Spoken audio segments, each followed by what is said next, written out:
ಕರ್ನಾಟಕದ number 1 PU college Excel PU college Guruvayanakere. ತುಳುನಾಡಿನ ದೈವಗಳನ್ನ ಮತ್ತೆ ಅಣುಕಿಸಿ ಅವಮಾನಿಸಲಾಗಿದೆ. ಅದು ಕೂಡ ಅಂತಾರಾಷ್ಟ್ರೀಯ ವೇದಿಕೆಯಲ್ಲಿ.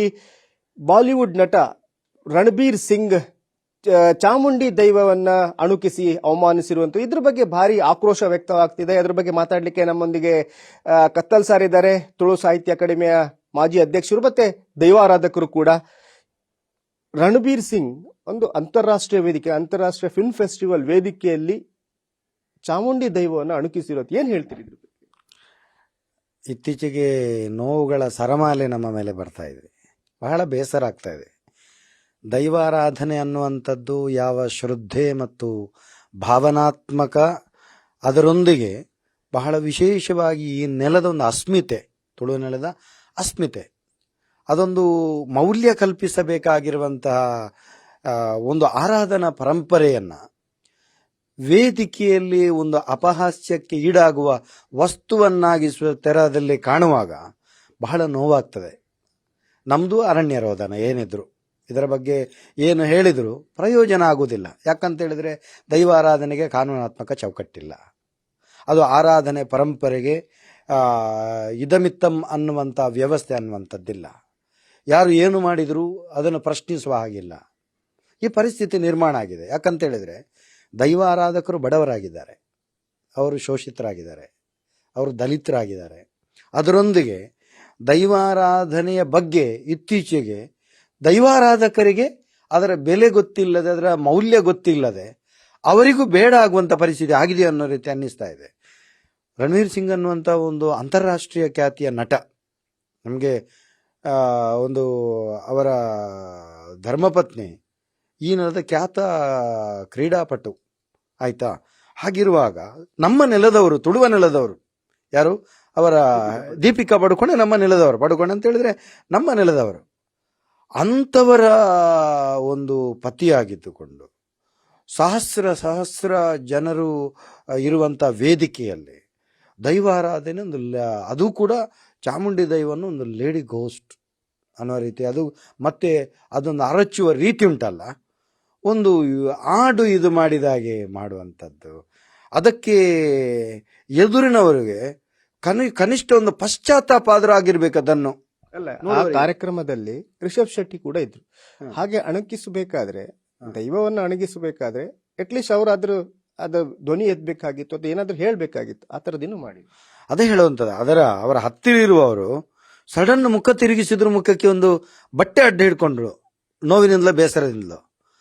ಆದರೆ ಅದನ್ನ ಅಟ್ಟಹಾಸದಿಂದ ನಗುವಂತ ಒಂದು ಸ್ಥಿತಿ ನಿರ್ಮಾಣ ಆಗ್ತದೆ ಅಂತ ಹೇಳಿದರೆ, ತುಂಬಿರುವಂತ ಎಲ್ಲ ಸಭಿಕರು ಕರತಾಡನ ಹಾಕಿ ನಕ್ಕಿದಾರಂತ ಹೇಳಿದರೆ, ಇದೊಂದು ನಗುವ ವಸ್ತಾಯಿತು ದೈವಾರಾಧನೆ. ಯೋಚಿಸಬೇಕು. ಯಾರೆಲ್ಲ ದೈವಾರಾಧನೆಯನ್ನ ಏನು ಪ್ರದರ್ಶನಕ್ಕೆ ಕೊಂಡೋಗುವಂಥ ವ್ಯವಸ್ಥೆಯನ್ನು ಯಾರು ಮಾಡ್ತಾ ಇದ್ರು ಅವರೆಲ್ಲ ಈ ರೀತಿಯಲ್ಲಿ ಯೋಚಿಸಬೇಕು. ಇದು ನಮಗಂತೂ ಬಹಳ ನೋವಾಗಿದೆ, ಬಹಳ ನೋವಾಗಿದೆ. ನಾವು ಎಲ್ಲವನ್ನು ದೈವಗಳಿಗೆ ಪಾದ ಬಿಡಬೇಕು ಹೊರತಾಗಿ ನಮಗೆ ಯಾವುದೇ ರೀತಿಯ ರಕ್ಷಣೆ ಇಲ್ಲ. ಅಲ್ಲ, ಇನ್ನೊಂದು, ಅವರು ದೈವವನ್ನ ಲೇಡಿ ಗೋಸ್ಟ್ ಅಂತ ಹೇಳಿರೋದು ಪ್ರೇತಕ್ಕೆ ಹೋಲಿಸಿರುವಂಥದ್ದು. ಅಲ್ಲ, ಅದೇ ಹೇಳ್ತಾ ಇರೋದು. ನಾನು ಯಾವತ್ತೊಂದು ಬೊಬ್ಬಿಡ್ತಾ ಬರ್ತಾ ಇದ್ದೇನೆ. ನಮ್ಮ ಈ ನೆಲದ ವಿದ್ವಾಂಸರೆನ್ನುವಂಥವರು ಇದ್ದಾರೆ, ಅವರನ್ನು ಏನು ಹೇಳಬೇಕು ಅಂತ ನನಗೆ ಅರ್ಥ ಆಗುದಿಲ್ಲ. ಏನು ಹೇಳ್ತಾರೆ, the devil worship of Tuluvas ಅಂತ ಬರೆದದ್ರು ಕೂಡ ಅದನ್ನು ವಿರೋಧಿಸದೆ ಇರುವಂತ ವ್ಯವಸ್ಥೆ ನಮ್ಮ ನೆಲದಲ್ಲಿದೆ. ನಮ್ಮ ಭೂತಾರಾಧನೆ ಹೇಳಬೇಕು. ಅವರು ಗೋಸ್ಟ್ ಅಂತ ಹೇಳ್ತಾರೆ, ಮತ್ತೆಂತ ಹೇಳೋದು? ಅವರಿಗೆ ಈ ನೆಲದ ಸೊಗಡು ಗೊತ್ತಿಲ್ಲ. ನಾನು ರಣವೀರ್ ಸಿಂಗನ್ನ ಆಕ್ಷೇಪಿಸುವುದಲ್ಲ, ಅವ ಮಾಡಿರುವುದನ್ನ, ಅದನ್ನೆಲ್ಲ ನೋಡಿ ಚಪ್ಪಾಳೆ ತಟ್ಟಿದ್ರಲ್ಲ ಈ ನೆಲದವರು. ಅವಳು ಆ ದೈವವನ್ನು, ಚಾಮುಂಡಿ ದೈವವನ್ನ ಒಂದು ಪ್ರೇತಾತ್ಮಕ್ಕೆ ಒಂದು ಹೋಲಿಸಿದ್ರಲ್ಲ, ಹೋಲಿಸಿದಾಗ ಇದನ್ನು ಆಸ್ವಾದಿಸಿದ್ರಲ್ಲ, ಇವರ ಮಂಡೆಗೆ ಬಡಿಬೇಕು. ಇವರಿಗೆ ಇದರ ಅರ್ಥ ಆಗಬೇಕು. ಇವರೇನು ಹುಚ್ಚು ಪ್ರೇಕ್ಷಕರ ಹೇಳುವಂಥದ್ದು?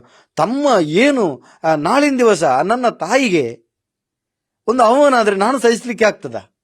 ಈ ನೆಲದ ದೈವಾರಾಧನೆ ಅದು ನಮ್ಮ ತಾಯಿ ಅಲ್ವಾ? ಅದನ್ನು ಅವಮಾನಿಸಿದ್ರೆ ನಮಗೆ ಸಹಿಸಲಿಕ್ಕೆ ಆಗ್ತದ?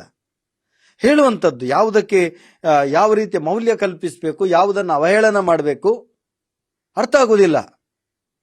ಯಾಕೆ ಈ ರೀತಿ ಮಾಡ್ತಾ ಇದ್ದಾರೆ? ನಾನು ಹೇಳುವಂಥದ್ದು, ನಾನಂತೂ ಕಡಾಖಂಡಿತವಾಗಿ ಇದನ್ನು ಖಂಡಿಸ್ತೇನೆ.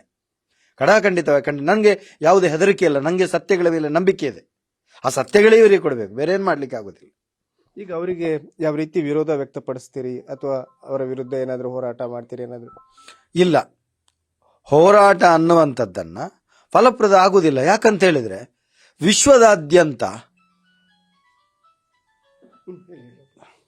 ವಿಶ್ವದಾದ್ಯಂತ ದೈವಾರಾಧನೆಯ ಬಗ್ಗೆ ಈಗಿರುವಂತಹ ದೃಷ್ಟಿಕೋನವೇ ಬದಲಾಗಿದೆ. ಅದೊಂದು ವಿಚಾರದ ಕಲೆ ಆಗಿಲ್ಲ, ಇದು ಪ್ರಚಾರದ ಕಲೆ ಆಗಿದೆ. ಆರಾಧನಾ ಕಲೆ ಆಗಿಲ್ಲ, ಇದು ಆಡಂಬರದ ಕಲೆ ಆಗಿದೆ. ಹೀಗಿರುವಾಗ ಯಾವ ರೀತಿ ಹೋರಾಟ ಮಾಡೋದು? ಹೋರಾಟ ಒಂದೇ. ಯಾಕಂತ ಹೇಳಿದ್ರೆ ಪುಣ್ಯಕ್ಷೇತ್ರಗಳಲ್ಲಿ ಪ್ರಾರ್ಥಿಸುವುದಷ್ಟೇ. ಅವರಿಗೆ ಅದೇ ರೀತಿಯ ಉತ್ತರಗಳು ಆ ದೈವಗಳೇ ಕೊಡಬೇಕು, ಬೇರೇನು ಮಾಡ್ಲಿಕ್ಕೆ ಆಗೋದಿಲ್ಲ. ಧನ್ಯವಾದ. ಇದಿಷ್ಟು ದಯಾನಂದ್ ಕತ್ತಲ್ ಸರ್ ಅವರ ಅಭಿಪ್ರಾಯ. ಕ್ಯಾಮರಾಮನ್ ಪ್ರಶಾಂತ್ ಅವರೊಂದಿಗೆ ಕಿರಣ್ ನ್ಯೂಸ್ ಸಿರ್ಸಿಕ, news first, Mangaluru. News first ನಿರ್ಭೀತಿಯಿಂದ ನಿಮ್ಮ ಪರವಾಗಿ.